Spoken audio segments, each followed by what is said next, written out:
أعوذ بالله من الشيطان الرجيم بسم الله الرحمن الرحيم الحمد لله رب العالمين الصلاة والسلام على أشرف الأنبياء والمرسلين خاتم النبيين أبي القاسم المصطفى محمد وعلى آله الطيبين الطاهرين المعصومين المنتجبين الهداة المهديين لا سيما بقية الله في الأرضين روحي وأرواح العالمين في مقدمه الفدا ولعنة الدائمة على أعدائهم أجمعين من الآن إلى قيام يوم الدين.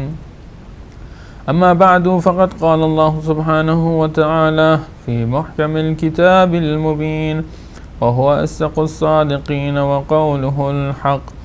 بسم الله الرحمن الرحيم. يا أيها الذين آمنوا كتب عليكم الصيام كما كتب على الذين من قبلكم لعلكم تتقون. صدق الله العلي العظيم. Dear respected brothers and sisters in Islam, Assalamu alaikum wa rahmatullahi wa barakatuh, and welcome to the 26th part of the program Spiritual Quest, in which we deal with the Quranic verses, the traditions of the Ahl al-Bayt, stories regarding the du'as that a mu'min, that a believer should recite in the holy month of Ramadan daily. And as part of an introduction, we pick various topics and just talk about that specific topic for about 5 to 10 minutes, just to get that idea and a moral behind that topic. Inshallah, today's program as an introduction will be about the dress code of Islam, the Islamic code of dress. An important aspect of religion that must be observed is the code of dress in Islam for both men and women, because the appearance is of a man is the sign of what he has in his own heart. Just because there is the attitude to wear different types of clothes, one necessarily doesn't show his own attributes, but as a whole person who wears clothes to reveal his body, it demonstrates and it reflects upon his own actions, his own heart. Therefore, the unique code of dress is one of the many things that Allah subhanahu wa ta'ala has placed to differentiate between the Muslims and the non-Muslims. From amongst the infinite bounties of Allah subhanahu wa ta'ala, one of the bounties that He has bestowed us upon is the code of dress or wearing a garment. Allah subhanahu wa ta'ala expresses His favors also in the Holy Quran by the story about Hazrat Adam and Eve in verse 26 of Surah Al-A'raf, when He said, O children of Adam, we have sent down upon you dress which you may conceal your shameless parts, and set down feathers and the dress of piety, taqwa, and that is the best of all. Today we see that the dress of code of different types of people are portrayed on the streets, at home, in gatherings, in meetings, in offices. We see there's different codes of dress for each different environment. We go to school, we have to wear this uniform. We go to work, we have to wear the school, the office clothes. We are building. We are in a building society. We are architectures. We have to wear that specific outfit so that people realize who you are. In the same way, Allah subhanahu wa ta'ala has classed the Islamic code of dress so that everyone around you, the community around you, knows and differentiates between a Muslim and a non-Muslim. The incident when Allah subhanahu wa ta'ala created Adam and Eve, and He ordered them not to go near that tree or not eat from that tree, the whispers of shaitan tempted Hazrat Hawa to tell Adam to take something from that tree and eat it. So eventually when they took the fruit from the tree and ate it, Allah subhanahu wa ta'ala revealed their shameless parts, shameful parts, their private parts, and they had to cover themselves with the leaves. But in the same way, in today's world, when we look at the perspective of Allah subhanahu wa ta'ala, the aspect of the eyes of which He talks to us upon, is that He has conveyed the message through the Holy Prophet sallallahu alaihi wasallam for two types of people, the men and the women. The women should cover themselves from the head to the feet, excluding the palms of the hands and your face. If one likes to cover them parts of the body, then it's entirely up to you, but Islam doesn't force anyone to cover these parts.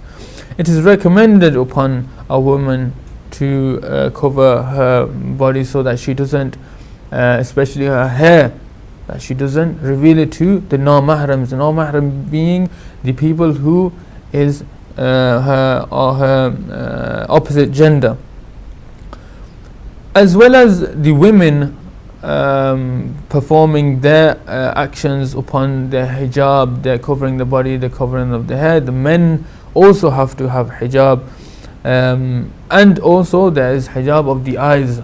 You may ask, how is the hijab of the eyes? The eyes should lower their gaze, cast their eyes away from the unlawful acts or unlawful things that Allah subhanahu wa ta'ala is displeased with by the eyes. For example, looking at non-mahrams, the body or the hair is haram upon a person to look at if he is the opposite gender. The men also have that attribute to cover themselves or to react in a way that Allah subhanahu wa ta'ala has ordered them to. Men also have to wear hijab. How are they going to wear hijab? Is that the attention is to be drawn upon the libas, the code of dress that person, a man, is going to wear. Firstly, a man should always cover his awratain, his private parts, everywhere at all times, except for, as you know, when in front of his wife, it's his own choice. Then secondly, he has to cover his private parts, his awratain, in salat, in prayers. His clothes should not be tight, because there is riwayat saying that we should not wear clothes that are tight upon a person, because it describes what should be hidden from the body.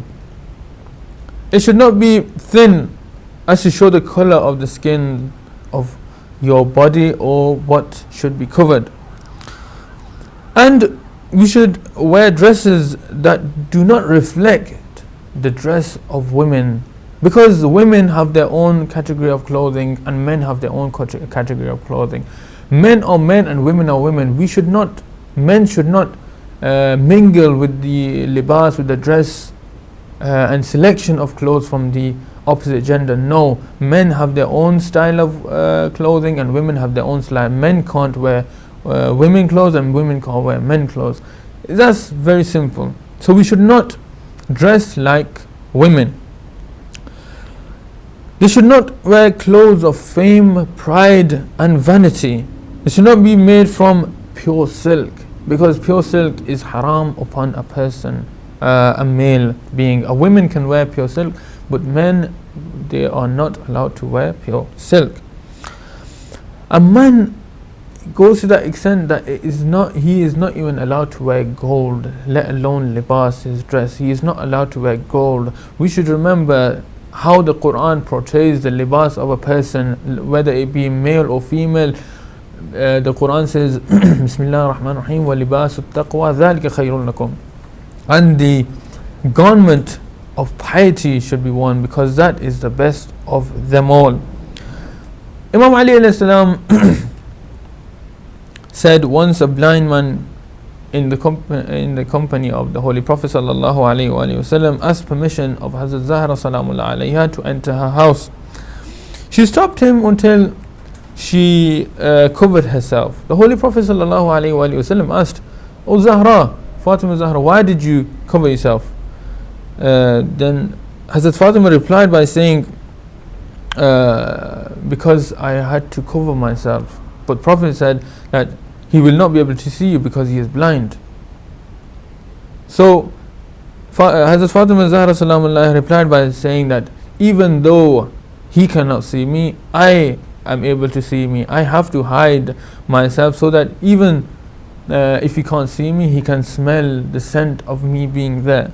So at that point of time, the Holy Prophet ﷺ smiled and looked at Hazrat Zahra Salamullah alayha and said to her, I bear witness that you are from me. In another incident, the Holy Prophet ﷺ asked Hazrat Zahra Salamullah a question, what is the best for a woman? Hazrat Zahra Salamullah alayha replied by saying that she does not see a man, nor a man sees her.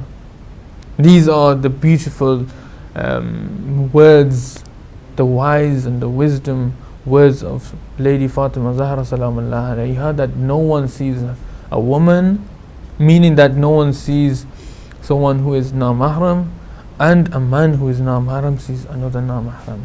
This is what it is portraying.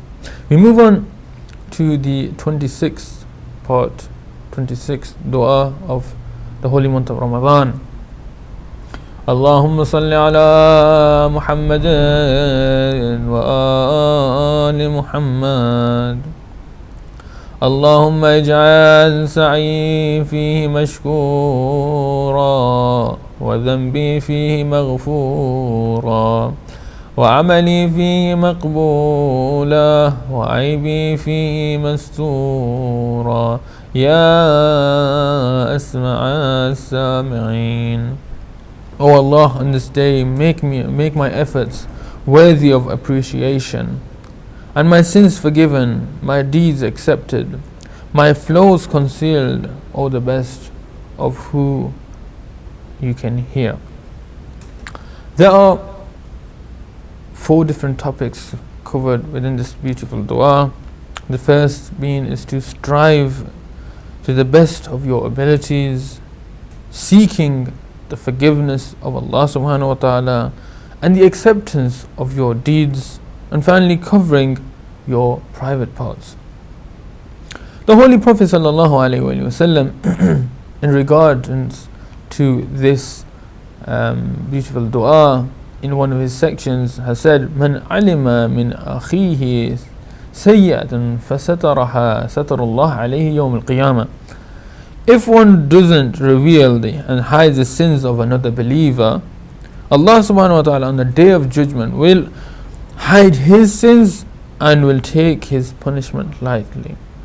So we understand that keeping others hidden from their bad deeds or their shortcomings will result in Allah subhanahu wa ta'ala taking our punishment lightly. In other narrations, the Holy Prophet sallallahu alaihi wasallam has said, Man kasahu al-hayat thawbahu lam yara an-nas aybahu. One who covers his modesty with the garment, no one will see his shortcomings. Imam Ali alayhi salam has also said in one of his traditions, أَعْقَلُ النَّاسِ مِنْ كَانَ بِعَيْبِهِ بَصِيرًا وَعَنْ غَيْبِهِ غَيْرَ ضَرِيرٍ. The most wise person is he who knows the accountability of his own shortcomings, but does not reveal them.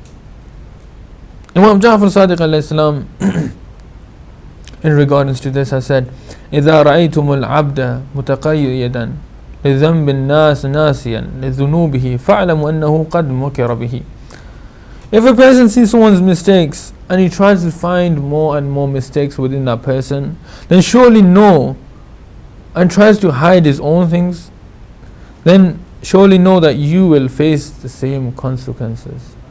The same acts that you try to find in other people, the nuqs, the aib that you try to find, the mistakes that you try to find in other people, then surely when you try to hide your own things, surely them things that you are seeing in other people, you will see in yourself. Imam Ja'far Sadiq alayhi salam has also said أحب إخواني إلي أحدى إلي عيوبي. My closest and favorite person is he who tells other people about their shortcomings. Because once a person tells another mu'min believer about their shortcomings, he will realize that mistake and his aib, so that he does not portray it or he does not repeat it the second time. So the best person, the favorite person in front of Imam Ja'far Sadiq is the one who tells other people about their shortcomings, so that they realize and they change their ways of walking, talking, conversating and eating. Whatever the shortcoming is, they will be able to change it. The Holy Quran also talks about people who defame others or speaks evil of men or backbite about them. They are called the Humaza. In Surah Al-Humaza, verse number 1, Allah subhanahu wa ta'ala says, Bismillah ar-Rahman ar-Rahim, Waylun likulli humazatil lumaza. Humaza basically means a person who attacks the honor and character of others in an evil motive and an evil way. So we see Allah subhanahu wa ta'ala himself saying that the person who is displeased in his eyes is the one who is a humaza, who takes away the honorability and the courageousness and the honor of the character in a very sneaky and evil motive. Imam Ali alayhi salam has said that if a person finds himself he cannot achieve something, he will find something wrong with him. If a person finds in himself that he cannot achieve something, for example, he cannot achieve the level of piety, he will find something wrong with that. Say for example, there is someone pious in the same gathering. If he is not able to himself attain that level of piety, he will find an aib in there, he will find a mistake in there, he will find a break in the bridge, so that he will degrade that person. We have to be them people. We have to make sure that we do not be them people who degrade other people, who take away the honor of other people, because they are our Muslim believers, they are our Muslim mu'mineen and mu'minat. So we should interact with each other, we should learn from each other the shortcomings, and so that we become better people, so that Allah subhanahu wa ta'ala gives us the opportunity to meet his prophets, to meet his imams in the holy lands of paradise. We conclude today's session with the recitation of Dua Imam Zamana. Allahumma salli ala Muhammadin wa ali Muhammad. اللهم كن لوليك الحجة ابن الحسن صلواتك عليه وعلى آبائه في هذه الساعة وفي كل ساعة وليا وحافظا وقاعدا وناصرا ودليلا وعينا حتى تسكنه أرضك طوعا وتمتعه فيها طويلا برحمتك وبفضلك يا أرحم الراحمين.